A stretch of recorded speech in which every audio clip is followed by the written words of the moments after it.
You might be denied a mortgage, an auto loan, or a job verification, not because you lied, but because a payroll database showed you worked 2 full-time jobs at the same time, or your W-2 got stuck in suspense and disappeared. What if a single wrong field in a third-party payroll feed can quietly turn a loan approval into a rejection, and most borrowers never even know why? Stick around.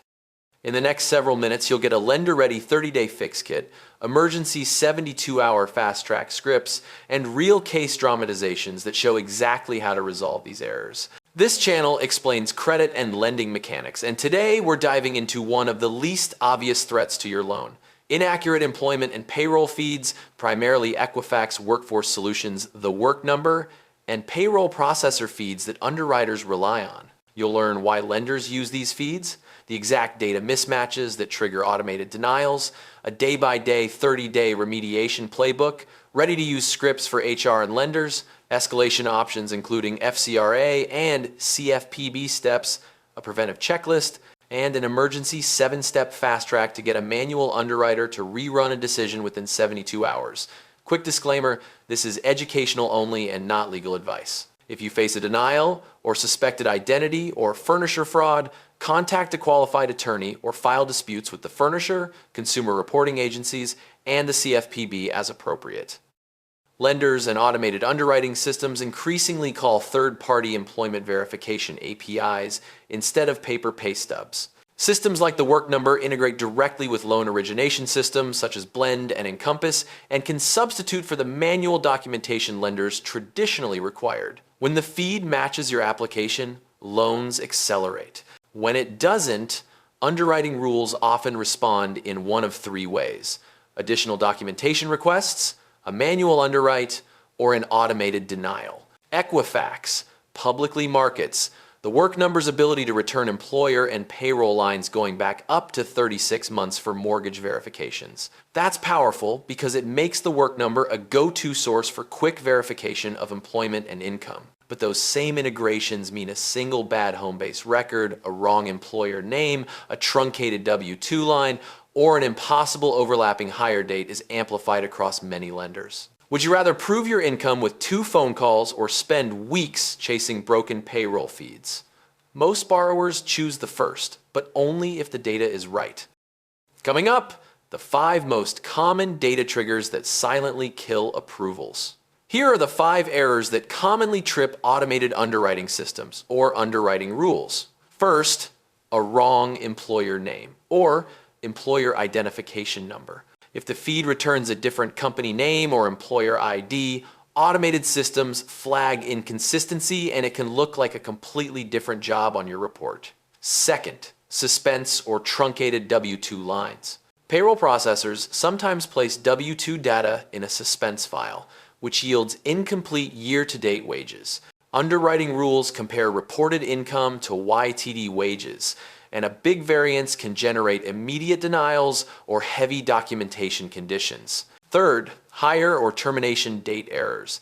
If the Work Number shows a recent termination within 30 days of application, many lenders will decline automatically or require manual review. Fourth, legacy records after mergers or acquisitions. After an acquisition, HR records may be orphaned in a legacy system and not correctly mapped, meaning recent pay periods vanish from the feed. Fifth, simultaneous impossible jobs. The feed can list 2 full-time roles with overlapping dates, and automated fraud rules treat that as a red flag. These triggers matter because automated systems are often binary. A termination within a threshold can lead to decline, or YTD wages differing by a set percentage can trigger denial. The thresholds vary by lender, but the outcome, extra conditions, or denials is universal.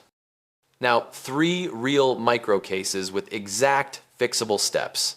Case A, contractor to W-2 conversion gap. A borrower moved from a 1,099 contractor to a W-2 mid-year, and the employer failed to update the payroll mapping, so the Work Number showed no W-2 lines for the current year. The automated system compared reported income to missing YTD wages and flagged the loan for denial.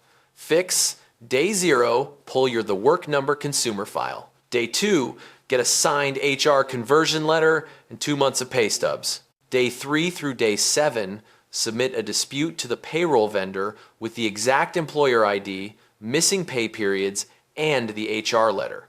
Force a re-verification with the lender on day 10 using a lender evidence folder. Case B, merged HR lost records. A company merger left legacy payroll records orphaned, so recent earnings showed only through manual pay stubs and not in the automated feed. Triggering underwriter suspicion, fix request an employer payroll refeed. Get an HR letter on company letterhead explaining the merger mapping, attach signed payroll processor confirmation email, and push for a manual underwrite. Case C, simultaneous employment error. A payroll processor mistakenly mapped two positions to the same employee ID during a reconfiguration, creating overlapping full-time jobs. The automated system denied for impossible concurrent employment. Fix employer issues corrected mapping instruction to the payroll processor. The payroll furnisher issues a corrected feed and a timestamped correction notice, and the lender reruns underwriting. Want to know how long this takes when done correctly? The structured approach below compresses corrective action into a 30-day timeline with an emergency 72-hour option for urgent closings. Treat the response as 3 parallel workflows. Fix the data at the source, build a lender-ready evidence folder, and escalate if necessary. Days 0 through 3 are immediate evidence gathering.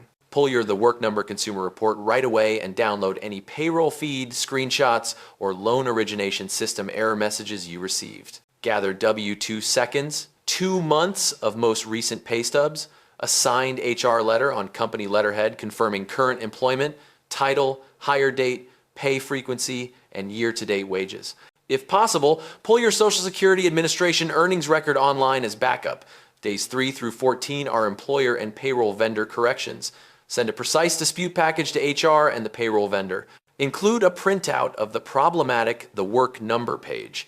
Clear identification of which field is wrong, such as employer ID, hire date, or specific pay period, supporting documents, and a signed authorization to allow the vendor to correct records. Use certified email or portal tickets and save timestamps. Ask HR to request an immediate refeed to the Work Number or the payroll aggregator, and request a confirmation email with an expected service level. Days 10 through 21 focus on forcing lender re-verification and manual reruns. Submit the lender evidence folder. The HR letter, pay stubs, W-2 seconds, SSA printout, the printout showing the issue, and payroll vendor confirmation of a refeed. Use a scripted escalation email to the underwriter asking for a manual re-review once the corrected feed is available. Days 21 through 30 are escalation if unresolved. If the payroll vendor or employer stalls, file an FCRA dispute with the furnisher, including precise wording, file a consumer complaint with the CFPB, and copy your lender. Consider a demand letter if time is critical. Important. Document everything with date and timestamps and keep a single evidence folder for the lender. This is what gets a manual underwriter to trust your side and rerun a decision. If you need a manual underwrite rerun within 72 hours, follow these 7 fast steps together. Step 1. Within the first 6 hours, pull the Work Number report and the SSA earnings